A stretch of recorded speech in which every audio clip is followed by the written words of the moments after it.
பெற்றுக்கொள். ஒரு காலத்துல என் கையில நீ பிரகாசித்துக் கொண்டிருந்தாய்.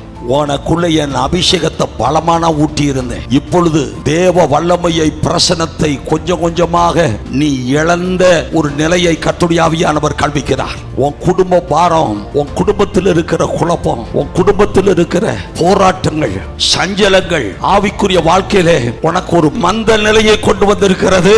ஆனா இந்த கூட்டத்துக்கு நான் தான் உன்னை இழுத்து கொண்டு வந்திருக்கிறேன் என்று கர்த்தருடைய ஆவியானவர் சொல்கிறார்.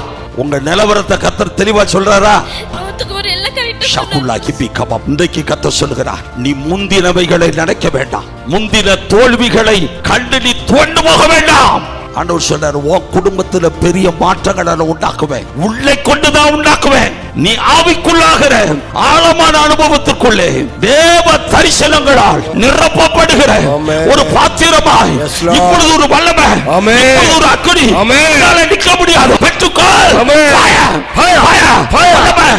வல்லமை இறங்குகிறது.